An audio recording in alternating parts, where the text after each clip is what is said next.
Hello everyone, कैसे हैं आप सब। आई होप आप सभी बहुत अच्छे होंगे और आप सबकी प्रिपरेशन भी काफ़ी अच्छी चल रही होगी। लेकिन एक सवाल जो आपके दिमाग में अब जैसे जैसे एग्ज़ाम का डेट नज़दीक आ रहा है वैसे वैसे दिमाग में एक सवाल ज़रूर चलता है कि सर सबसे ज़्यादा वेटेज वाला चैप्टर कौन सा है मैथमेटिक्स में as far as JEE Mains 2022 is concern. तो आज के इस वीडियो में हम लोग न सिर्फ हाई वेटेज टॉपिक्स के बारे में डिस्कशन करेंगे बल्कि हम उसके प्रायोरिटी के बारे में बात करेंगे कि किसको कैसे टैकल करना है, किसको पहले कवर करना है और साथ ही साथ पूरा एनालिसिस आपको बताएंगे। स्ट्रैटेजी क्या होनी चाहिए ताकि उन टॉपिक्स को जरूर कवर कर सकें और ज़्यादा से ज़्यादा मार्क्स आप ला सकें। वीडियो को शुरू से अंत तक जरूर देखिएगा। अगर कहीं भी कोई समस्या रह जाए या हमसे आप सहायता चाहते हो तो डेफिनेटली कमेंट करके अपने सवालों को रखिएगा, ठीक है। सबसे पहले पेपर एनालिसिस की बात करें, जैसे 2020-2021 का जो हमारा पेपर है, जो अभी ये 4 अटेम्प्ट्स वाला दौर चल रहा है, पेपर्स की संख्या बहुत ज्यादा है। वैसे केस में हर पेपर से आप टॉपिक वाइज क्वेश्चंस को कलेक्ट करेंगे, you will find overall there are few topics जिससे number of questions almost double है as compare to the other topics. तो ये एनालिसिस साफ साफ कहीं ना कहीं इंडिकेट करता है कि उन टॉपिक से जिसमें नंबर ऑफ क्वेश्चंस डबल है उन टॉपिक से क्वेश्चंस आने की संभावना ज्यादा है। अब बोलोगे सर कौन से टॉपिक हैं? मैट्रिसेस एंड डिटर्मिनेंट, 60+ क्वेश्चंस एक साल में। मतलब अगर आप बात करें तो 60+ क्वेश्चन का मतलब है हर पेपर में कहीं ना कहीं 2 सवाल होगा मिनिमम, मैट्रिसेस और डिटर्मिनेंट। वेक्टर और 3D की बात करें फिर से अबव 60, फंक्शन की बात करें 35 अबव, लिमिट की बात करें 30 अबव। मतलब ये एक चैप्टर है जहां से एक क्वेश्चन आप उठा सकते हैं। स्टैटिस्टिक्स और मैथमेटिकल रीजनिंग की बात करें एक एक क्वेश्चन आना ही आना है।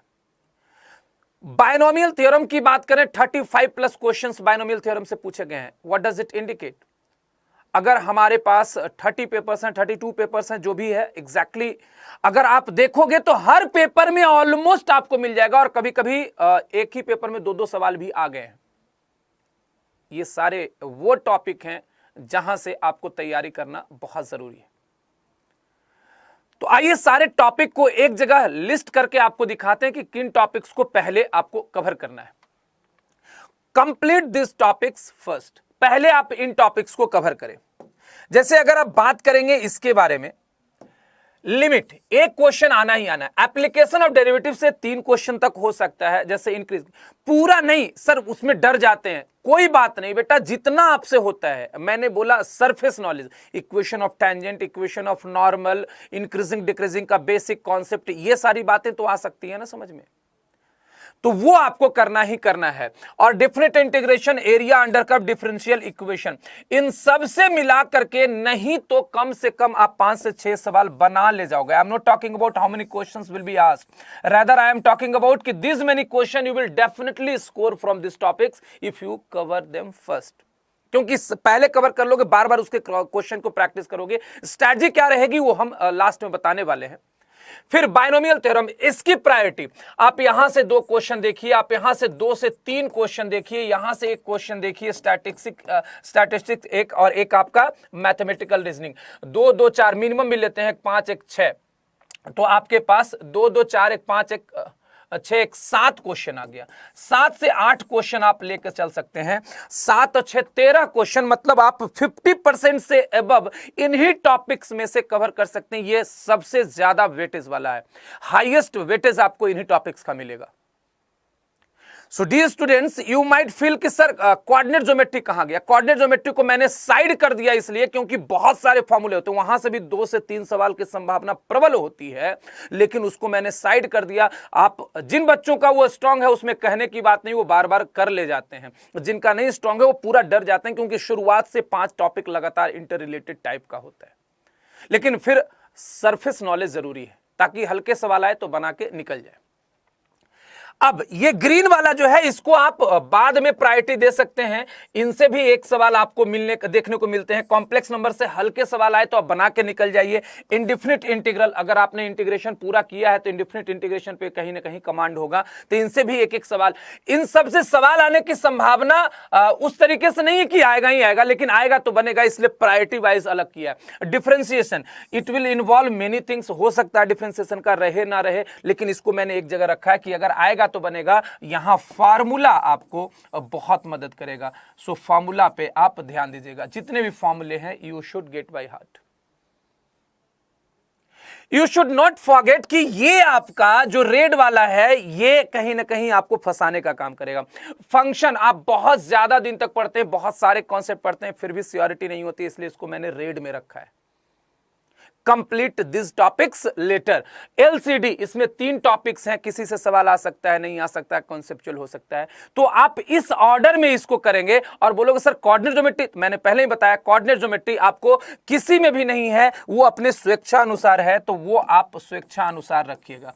जिन बच्चों का बहुत कमांड है इस पे कोऑर्डिनेट ज्योमेट्री पे, वो जरूर इसको मतलब पूरे अच्छे तरीके से तैयारी करें ताकि जो सवाल आए वो बन जाए। जिन बच्चों का कमांड नहीं है, फार्मूला जरूर स्ट्रेट लाइन सर्कल वहां तक कंप्लीट करके रखें, फार्मूला, ताकि फार्मूला बेस्ड सवाल आए तो आप बना के ले जाएं। ठीक है, अब है सर ये स्ट्रैटेजी क्या रहनी चाहिए? तो भैया अगर आप फर्स्ट अटेम्प्ट को टारगेट कर रहे हैं और उसके लिए स्ट्रैटेजी कह रहे हैं, तब तो ये स्ट्रैटेजी सबसे बेस्ट है। क्या है? पहला, get by heart all the formula, keep revising every formula every day. हर दिन आपको फार्मूला रिवाइज करना पड़ेगा। अब किसी दिन किसी चीज का मतलब रिवाइज किए तो किसी दिन दूसरे चीज का करेंगे। और मैंने पहले भी बताया था बैकलॉग के रिवीजन में, उस वीडियो में भी बहुत अच्छे से बताया था कि एक प्रॉपर टाइमिंग देना है बैकलॉग के लिए, तो ऐसे ही फार्मूला रिवीजन के लिए एक प्रॉपर टाइमिंग देना है। अगर आप सोने जा रहे हैं उसी समय 15 मिनट आप मतलब एक कॉपी में जो लिखे हुए हैं उसको आप रिवाइज कर लीजिए। रिवीजन का मतलब ये नहीं होता बैठ के रटना, उसको कर एक बार रिवीजन एक बार देख लीजिए ना, केवल समझ रहे बात।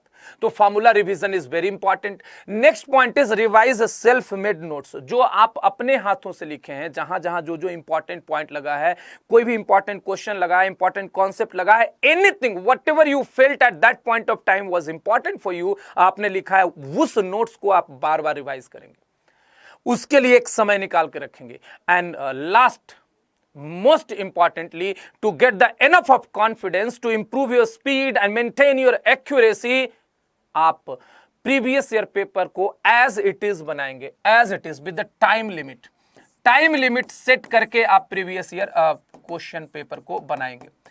प्रीवियस ईयर क्वेश्चन नहीं, previous year paper. What is it? Previous year paper. ठीक है, previous year papers.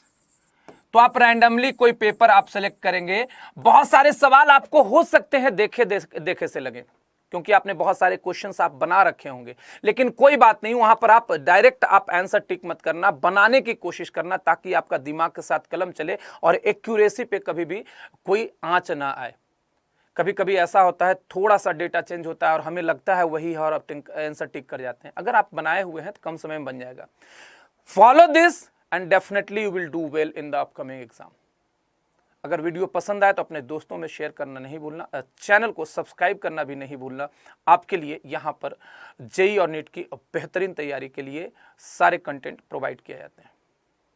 Thank you so much. If you want a help from us, then you can enroll yourself in rapid revision course. We are already running the rapid revision course, जिसमें rapidly आपके सारे courses को revise करने के लिए हम लोग उसमें सहायता करते हैं। तो जो रिवीजन का काम है वो हम वहाँ करवा देंगे। Wish you all the very best, do well in your exam. Thank you.